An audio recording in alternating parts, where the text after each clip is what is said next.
Tu voudrais passer de ce résultat à celui-ci. Tu as déjà regardé plein de tutos sur YouTube. Tu sais comment gérer la lumière, tu sais quel matos acheter, mais ton problème, c'est sûrement pas celui-là. C'est sûrement le même que le mien, c'est que tu n'as pas l'espace des studios hollywoodiens. Peut-être qu'à la place, tu as un bureau de 5 mètres carrés, ou peut-être que comme moi, tu veux pouvoir te filmer dans un atelier de 3 mètres carrés.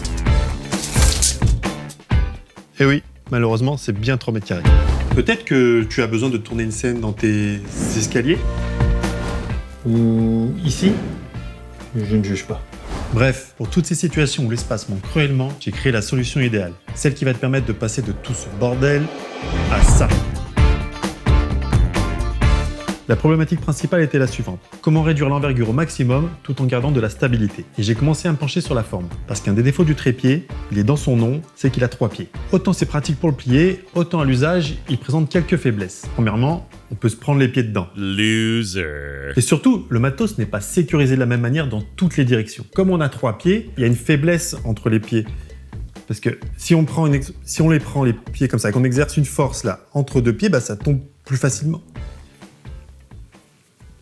Ok, je vois bien que ça le fait pas. Je crois que j'ai pas le choix. J'ai pas le choix. Allez, c'est parti.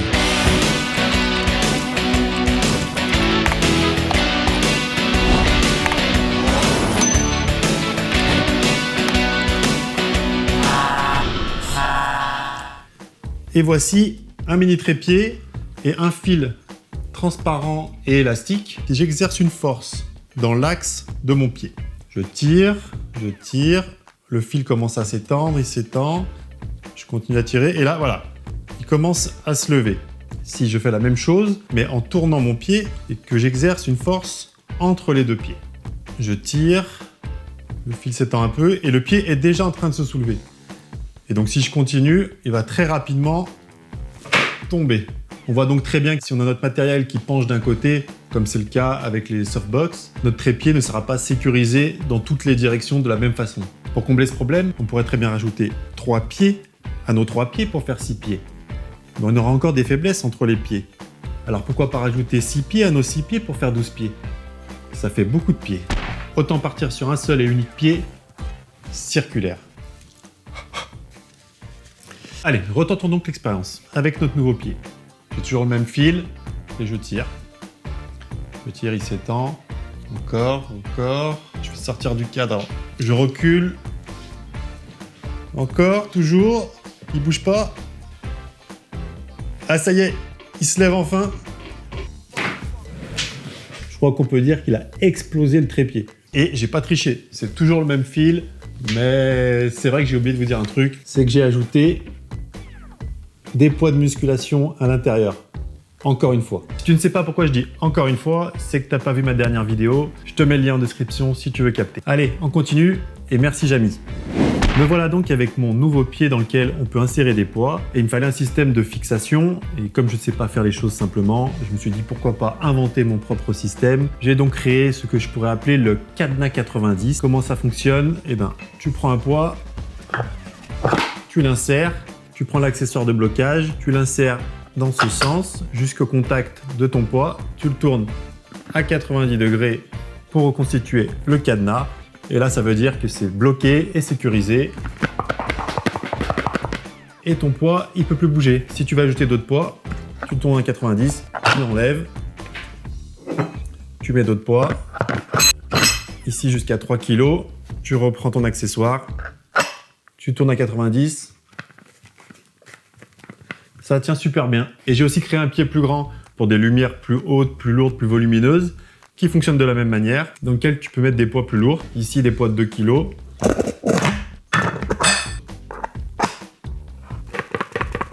Et ça tient aussi bien.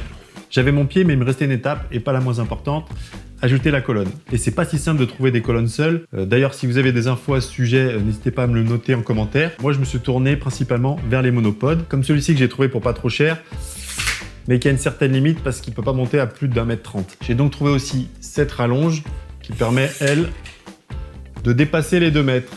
Et dans le cas où on veut juste un petit pied pour une lumière très légère, eh ben on peut se tourner vers les perches à selfie qui feront bien le taf. J'avais donc mes pieds et quelques colonnes, il me fallait ensuite un moyen de lier les deux ensemble. Et pour ça, j'ai utilisé un standard dans la vidéo, c'est les inserts filetés en 3/8 que je viens fusionner avec mon pied avec un fer à souder. Avec quelques adaptateurs, on peut ensuite visser la colonne sur le pied. Voyons maintenant ce que ça donne en termes de résistance et d'efficacité.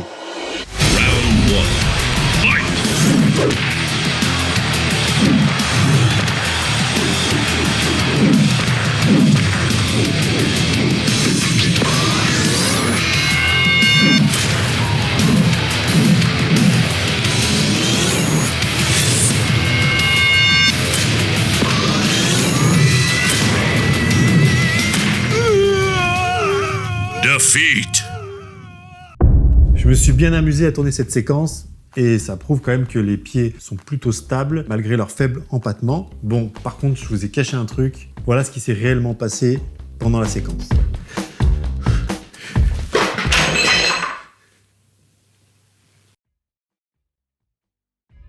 Bon, même si on n'est pas censé martyriser autant un pied de lumière, le fait qu'il se brise comme ça, c'est pas forcément rassurant. J'étais bien dégoûté, et en même temps pas tant que ça, parce que je savais que ça me pendait au nez. Et ça, c'est dû à la technique de fabrication. Je vous explique ça avec ma collection d'Astérix. L'impression 3D consiste à déposer des couches successives de matière. Ici, un album est égal à une couche,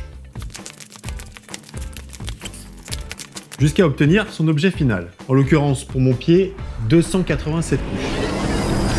L'adhérence entre chacune des couches dépend de plusieurs facteurs, mais un objet imprimé en 3D sera toujours plus solide si on exerce des forces dans le sens contraire des couches que si on exerce des forces dans le sens des couches.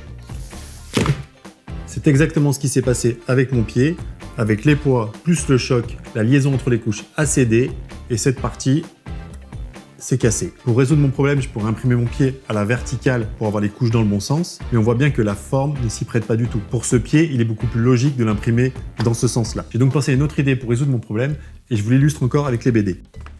Imaginons ici notre pied avec toujours les couches dans le même sens. Si je fais ça, et que j'ajoute une pièce rigide en son centre, alors je vais augmenter la résistance dans le sens des couches. Au lieu d'utiliser un insert fileté pour venir fixer la colonne, on va faire l'inverse. On va ajouter une vis au centre de notre pied pour le rigidifier, et c'est sur cette vis qu'on va venir fixer notre colonne. J'ai donc modélisé un nouveau pied avec un creux en son centre pour venir accueillir la vis.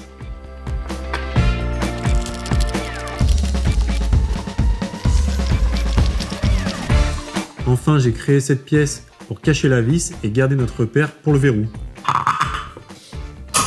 Me voilà donc avec un nouveau pied plus solide sur lequel je peux toujours fixer des colonnes. Est-ce que je retente un test à la Street Fighter? Non, j'ai la flemme. Mais par contre, je vais utiliser ces pieds sur toutes mes prochaines vidéos et je vais bien me rendre compte si c'est aussi solide que ce que je pense. Petite coupure, je viens juste de terminer le montage de toute la vidéo et là je me dis que je peux pas publier ça sans avoir vraiment essayé de martyriser une dernière fois ce pied. Donc c'est parti.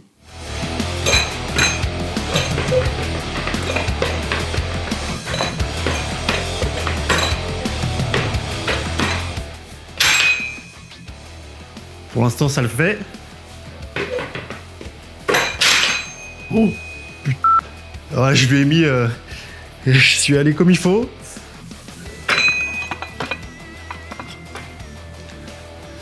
Mais ça tient toujours. Je crois que je peux vraiment le défoncer.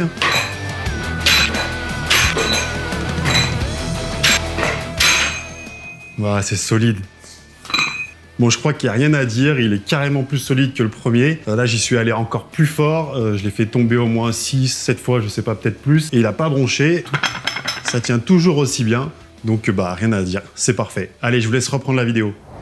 C'est bien beau ces pieds, mais si je les ai fait aussi compacts, c'est pas pour ensuite avoir des rallonges de 5 mètres, des multiprises et tout un tas de câbles qui traînent par terre. Alors on va régler ce deuxième problème. Me voilà dans la salle des machines, pour aucune raison particulière, juste parce que je peux changer de décor en quelques minutes grâce à mon setup ultra compact. Pour rendre ce setup mobile et supprimer les rallonges, les multiprises, on va bien sûr utiliser des batteries.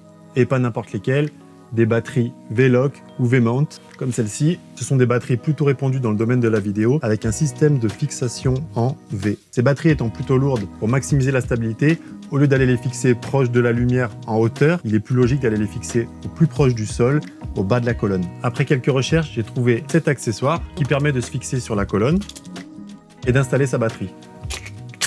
Et ensuite, elle bouge plus. Elle est bloquée jusqu'à ce qu'on appuie sur ce loquet et qu'on la libère. Voilà donc la solution qu'il me fallait. Sauf que à 37 € l'unité, pour équiper mes 3 pieds, on dépasse les 110 €. Ce qui commence à faire beaucoup juste pour fixer des batteries. Alors j'ai analysé le produit sous différents angles, je l'ai démonté. Il m'a pas fallu très longtemps pour me lancer un nouveau défi, celui de réaliser le même objet, mais avec la contrainte non négligeable de n'avoir aucun assemblage à faire. Alors que pour cet objet, il faut une dizaine de pièces différentes, avec une dizaine d'assemblages, du vissage, de l'emboutissage, du collage, donc du temps et de l'argent. Je devais de mon côté pouvoir le sortir de la machine, prêt à expédier. Et après des dizaines et des dizaines de tests, sans mentir, j'ai réussi. J'ai abouti à cette version, très proche de la version de base à 37 €. Elle a aussi un système de vis qui permet de s'adapter à n'importe quelle colonne. Et de la même manière, on peut fixer sa batterie. Et c'est aussi solide. Bon, par contre, je me suis dit que si on a affaire à un gros bourrin qui a envie de forcer encore sur cette vis en plastique, je le sens pas trop. Alors j'ai développé une deuxième version en m'inspirant du clip que j'avais fait pour la gueuse et j'ai obtenu cette version encore plus compacte qui se clipse directement sur la colonne. Et de la même manière, on accroche sa batterie. Et là, c'est pareil, on est solide. Bien sûr, sur les deux versions, on a le loquet qui permet de la libérer, de la raccrocher, la libérer, la raccrocher, et on peut faire ça autant de fois qu'on veut. Ça sera toujours aussi solide. J'aurais plein d'autres choses à dire sur les techniques qui m'ont permis d'imprimer tout ça en une seule fois. Ici, j'ai par exemple une des premières versions qui a été imprimée jusqu'à la moitié et qui montre comment le ressort est piégé à l'intérieur de l'objet. Je pourrais aussi te parler de comment j'ai pu mettre une vis sans assemblage. Bref, il y aurait plein de choses à dire, mais la vidéo serait beaucoup trop longue. Et en plus, j'ai pas réussi mon défi à 100%. Parce que sur mon objet, j'ai été obligé d'ajouter une partie noire là, ici en caoutchouc, qui permet d'améliorer l'adhérence. Sans ça, la batterie glisse le long de la colonne. Donc, j'ai quand même une étape à faire d'assemblage et donc le défi n'est pas réussi à 100%. Mais il se pourrait bien que je reparle de tout ça parce que dans quelques mois, je reçois une imprimante un peu spéciale qui va me permettre de résoudre ce problème. Enfin, pour réduire encore les coûts, je me suis dit que ça serait intéressant de pouvoir utiliser le système V-Lock sur des batteries plus communes, comme celle-ci. J'ai donc créé un adaptateur qui me permet d'ajouter la capacité V-Lock à ma batterie et je la fixe comme les deux autres. Et elle tient très bien. Et bien sûr, je la libère comme les autres. Me voilà donc avec la solution la plus compacte, la plus mobile et la plus économique de toute la Terre. Rien que ça. Me voilà de retour dans le salon pour conclure. Et mince, j'ai oublié 2 lumières. Bon, en vérité, j'ai rien oublié, hein, j'ai fait exprès. C'est pour vous montrer un cas concret d'utilisation. Je vais installer les 2 lumières sans couper la caméra pour vous montrer comment c'est simple et rapide. On va commencer par ce tube lumineux qui vient sur le côté pour déboucher un peu les ombres et ajouter un effet sympathique. Donc, je prends mon premier pied, la colonne, j'ajoute mon clip, ma batterie, on la branche parce que même si elle a déjà une batterie interne, ça tient jamais plus d'1 heure. On a une première lumière sur le côté qui fait bien le taf et qui pourra fonctionner comme ça pendant toute la journée s'il faut. On va ajouter maintenant un deuxième pied pour notre 3e lumière, parce que là il y a la première qui m'éclaire. On visse la 2e colonne. On va ajouter un projecteur comme celui-ci. On prend ce clip là, notre batterie V-Lock, elle est fixe.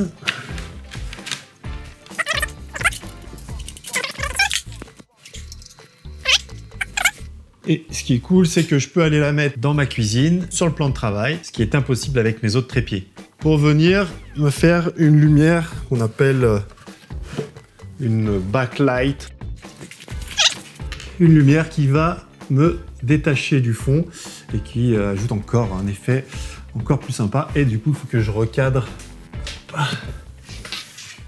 pour qu'on ne voit plus aucun pied et que j'ai une lumière parfaite. Bon voilà, je vais voir ce que cette solution donne à l'usage en l'utilisant pour toutes mes prochaines vidéos, voir si ça fonctionne aussi bien que je l'imagine. Je suis plutôt confiant avec la petite version lestée de 3 kg, surtout avec la nouvelle vis, mais la version plus large, quand on commence à mettre 5-6 kg, le plastique travaille un peu, voilà, ça me rassure un peu moins. Peut-être que la solution parfaite se fera avec mes gueuses pour les lumières assez lourdes et avec des grosses softbox, et ce nouveau pied pour les lumières plus légères. En fonction des résultats sur le long terme, soit je partagerai les fichiers pour que chacun puisse les imprimer, ou si ça fonctionne vraiment bien, peut-être que j'essaierai de les vendre. On verra bien. Sinon, de manière plus générale, on pourrait se demander pourquoi ces pieds circulaires ne sont pas plus répandus dans le domaine de la vidéo et de la photo, alors qu'on retrouve ce principe dans d'autres domaines, comme en extérieur, pour les parasols par exemple. Ça existe tout de même. J'ai trouvé une entreprise qui vend des pieds circulaires de grande taille, mais à des prix quand même assez élevés. Si ça n'est pas peu répandu, je pense que c'est à cause du transport. Parce que les trépieds sont légers et pliables, et ils sont donc parfaits si on a besoin de changer de lieu de tournage fréquemment et qu'on a beaucoup d'espace. Ce qui n'est pas le cas des mecs comme moi, et il y en a de plus en plus, qui se filment principalement chez eux et qui ont besoin d'une solution compacte et économique. Allez, je vous laisse sur une mini session déco avec des éléments créés par mes soins, histoire de se créer un joli décor pour les prochaines vidéos. J'ai d'abord créé cette charmante illustration en papier découpé pour m'évader un peu, et elle surplombe ce gros bouton qui est là pour vous rappeler de défoncer le bouton like sous la vidéo. Et qu'est-ce qu'on fait quand on aime une vidéo? Eh ben, on s'abonne et on active la cloche, parce que l'un ne va pas sans l'autre. Est-ce que c'est assez clair comme ça? Et enfin, j'ai créé ce tableau pour me rappeler de créer, de concevoir, de fabriquer tous les jours.